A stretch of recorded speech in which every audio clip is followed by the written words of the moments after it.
Hi, so this tutorial will focus on how I use Calendar and just three things that I think you might want to know. So one is how I use Google Calendar as a planner, as a teacher, an electronic teacher planner. That means that when I get into the classroom, I can just open all of my documents up on Google Chrome. Two, I'm going to show you how I search for staff so that I can see their timetables in advance of booking meetings with them.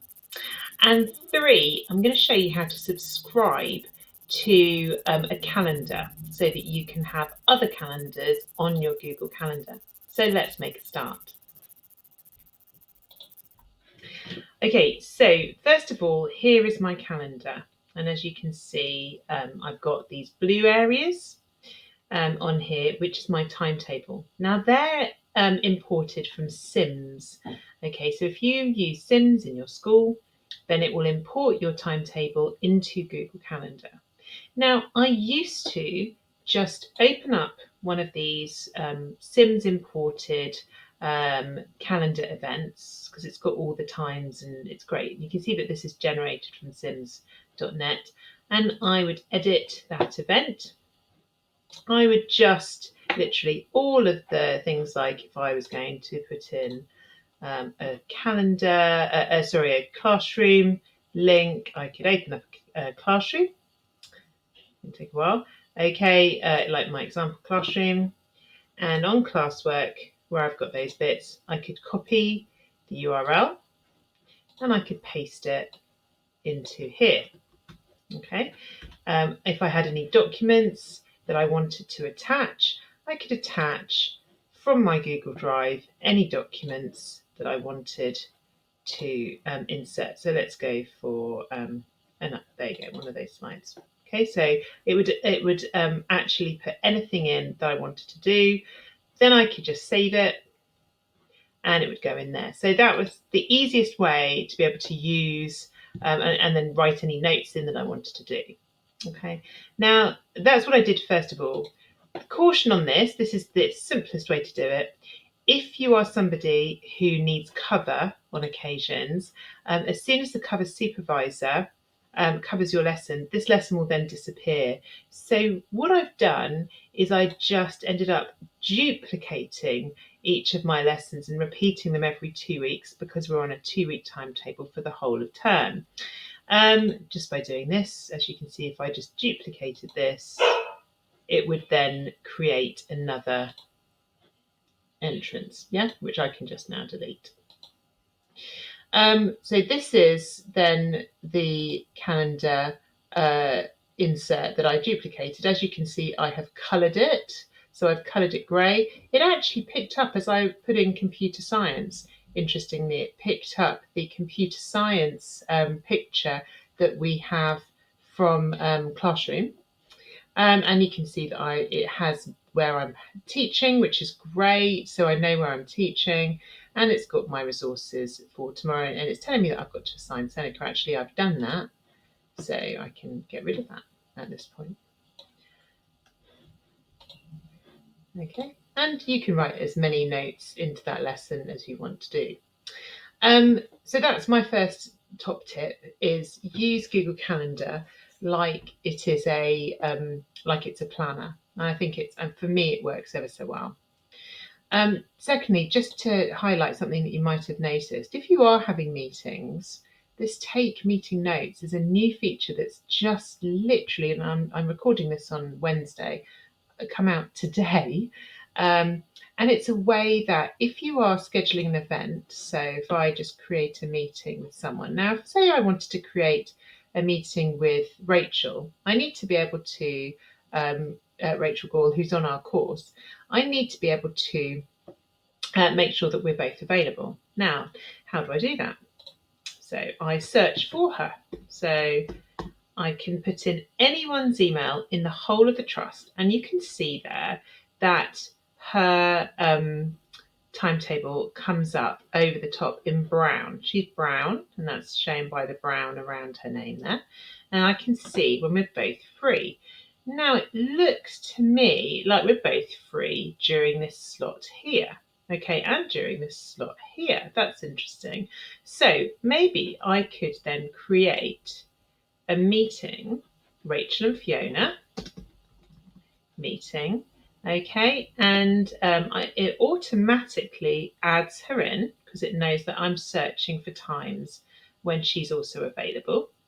Okay, and then I can add Google Meet. Okay, it's got Google Meet in there as well if I want it to be there. I can also get rid of Google Meet if I want it to be in person. I can put in a location, and here what I'm going to do is just write in, please ignore this, I'm filming a tutorial. Now, you can see here, I now get the option to create meeting notes. So if I now create meeting notes, I can populate them as well, and Rachel will get them as well. Now at this point, I can send an invitation email to her. I'm going to choose not to send it because I'm very soon going to delete this meeting. So there, and I save, and that meeting goes in. Okay, so the meeting's now in, and I open it, and you can see that I can join with Google Meet at that time. And now what I can do is I can actually open the meeting notes that it's created for me, and I can start actioning writing in any kind of agenda. We must talk about PSHE after half term. Okay, I then close that. It's saved. It's in my Google Drive. You can see where it's stored. Okay, in my drive. But it's also now attached to that meeting. Close that there. And when I get to the meeting, I can then also open this. Rachel will also be able to open this because she'll be in the meeting with me. And I just think this is such a great new feature. We can both complete meeting notes and then they can be saved with this meeting so that I can always find them at a later date. Now, in terms of course, searching, where if I wanted to find that meeting, I would type in Rachel, and you can see that my meeting with Rachel is right there. I've had other meetings with Rachel, but I can go back and I can see what is in that meeting. I can find those meeting notes. So a really good idea to attach meeting notes with meetings. And that's how to search for people.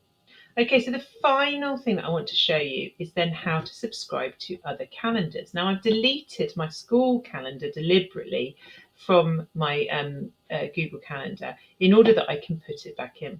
So you'll see that I have got my calendars. There's lots of them. I'm in the process of actually culling some of these that I don't need anymore. And then I've got other calendars, so other things that I belong to, including my Outlook calendar, which I've imported. If you want to import a calendar, here is our school calendar. We have our school calendar on Socks.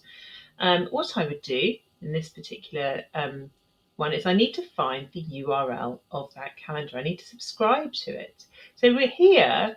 I go in Administrator. So if this will work for you, if you use Socks, or you just need to look at really calendar exports. So I'm going to click on Calendar Exports.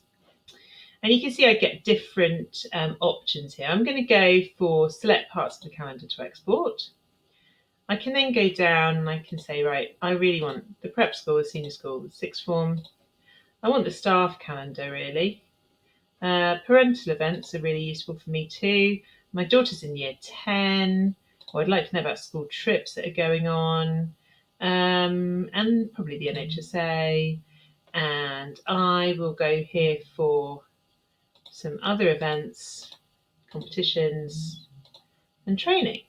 So once I've got that information, I can now subscribe. So what I'm going to do here is I'm going to go for, because I'm a member of staff, I get this to see approved events. So I'll go for that one. Okay. And then you can see it's going to be called School Calendar. Am I happy with that? Yep. Let me get the link. Now, I have Google Calendar open and I have this open. So all I need to do with this one actually is double click it. But if I was maybe using something else, it might not work just like that. So I'm going to copy that link address and just show you how to do it without double clicking. Should work if you just double click.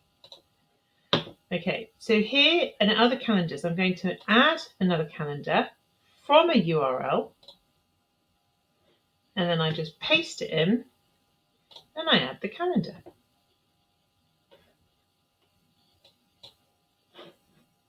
It's saving the settings now. Ooh. Okay, so I've done that now. I just was missing one. I've not quite copied it correctly. Do make sure you copy it correctly. The other way, as I said, that you can do it is if you just click it, it will open it up in your calendar and it will ask you if you want to import it. There you go, it's gone in. So here is this calendar, and you can see it tells me that I've got week 2, and it's got lots of different events here that I can see, like our sixth form evening that's coming up, and there's our plays. So this is our school calendar. Now lots of things go in there, so it's really good sometimes to have it as something that I can turn on and off. Okay, so I'm just going to show you how to turn that on and off. I just click this bottom box. Okay, so I can turn that one on and off. So there we go. Hopefully that's been helpful to you. So firstly, how to use your Google Calendar as a teacher planner.